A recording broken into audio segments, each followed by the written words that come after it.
Hello, my name is Mary Barkwith, and this recording is about making image vouchered occurrence records in a Symbiota network. And the network I'm using is OpenHerbarium. It's primarily designed for the old world. And before you start, you really do need to have at hand, you need to know where the images are that you're going to be uploading. You need to know the latitude and the longitude of each place where you recorded these images. You need to know the date on which you recorded them. And then you need to have prepared the images. The images you put up should be in focus. They should be less than 2 megabytes in size, and they should show the diagnostic features. There's no point putting up a picture of a sort of generalized grass. People can't use that to say, yes, it definitely was there then. So you must show the diagnostic features, and they must be in focus. This is not the place to say, put an image up and say, can you help me with its identification? There are other websites that do that. Ask me if you want more information. Okay, so I have got things together for one image upload.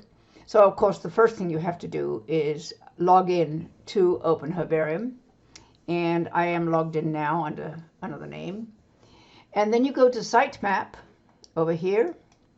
Scroll down until you get to the box, and then you find images, and underneath that you find image observation submission module. This is what you want. You click it. And the first thing it asks for a scientific name. You actually can leave this blank and come back and fill it later. But I know what this one was. It's the saffron crocus. I planted some in my backyard once. And it will fill in the author and the family, so long as these are in the nomenclatural backbone. If you have a problem, email me and let me know. I'm going to substitute my own name, and I suppose I should be consistent and use the one I've generally used in scientific work. And the date is not the date you're entering it, but the date that you collected the plant, which was 2018. I did mention I dug this one out from some old ones. 29th. It's flowers, the saffron crocus flowers in the fall, the autumn. Country, because this is set up primarily for the old world, I haven't added countries and states from North America, but they could all be put in by hand. Now I'm going to give a very precise locality.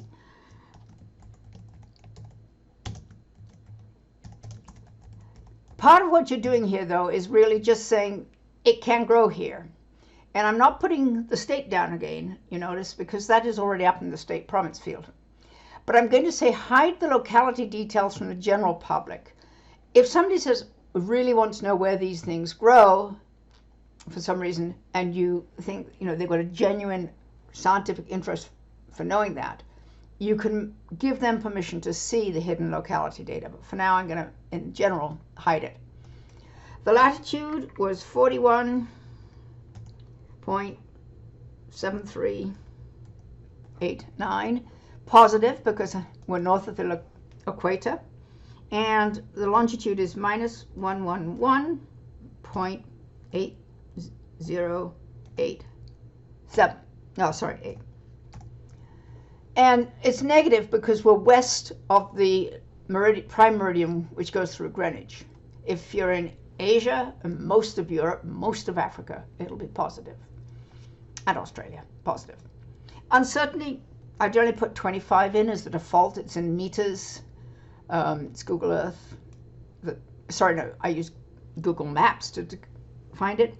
Because I use Google Maps always use WGS 84. And the elevation, notice it's in meters. If you've got it in feet, which if you live in North America you probably do, it's 4160. This came off Google Earth, which is free, Google Earth Pro. So then you insert the elevation and you notice it's come out at a lower number. That's the elevation in meters. And georeference remarks, well, say that you use Google Maps and then Google Pro for elevation. It always amazes me that we don't really tell people how we got the elevation, but it's important information. All right, miscellaneous habitat. It was growing in the tamped down earth of road bed, just inside fence of private garden. Do check your spelling. Yep, see there, I've got it wrong. Earth. So that was the habitat. And you can put down surrounded by grass, wild grasses, weedy grasses actually.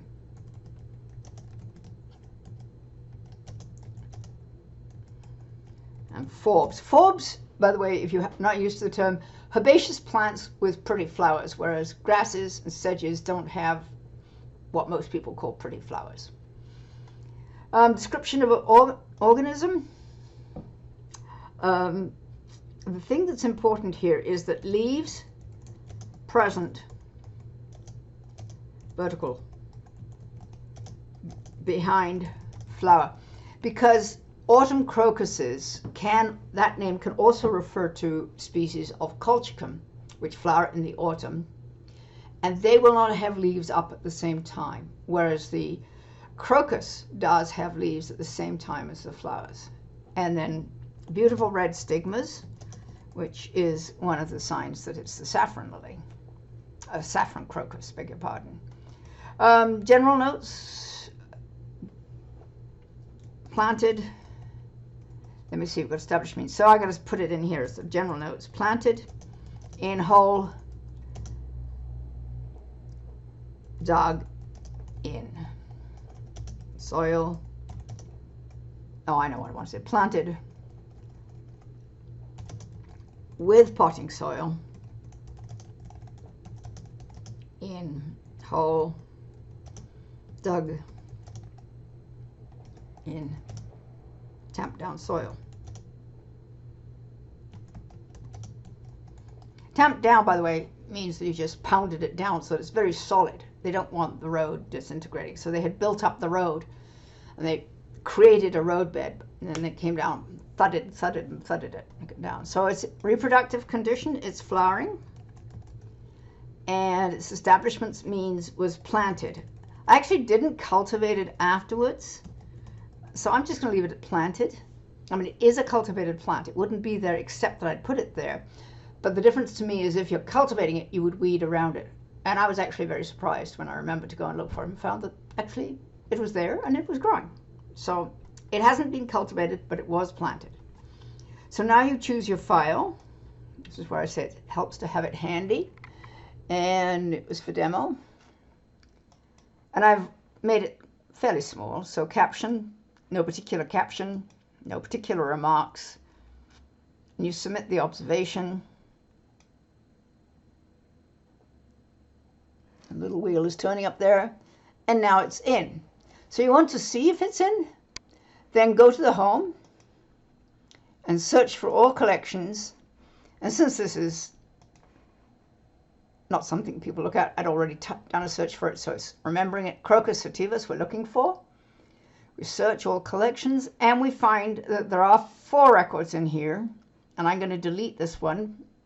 The problem here was I put it in with the wrong number of, the wrong longitude. And this is the good one. So now we've got the record in there, and if anybody clicks on this,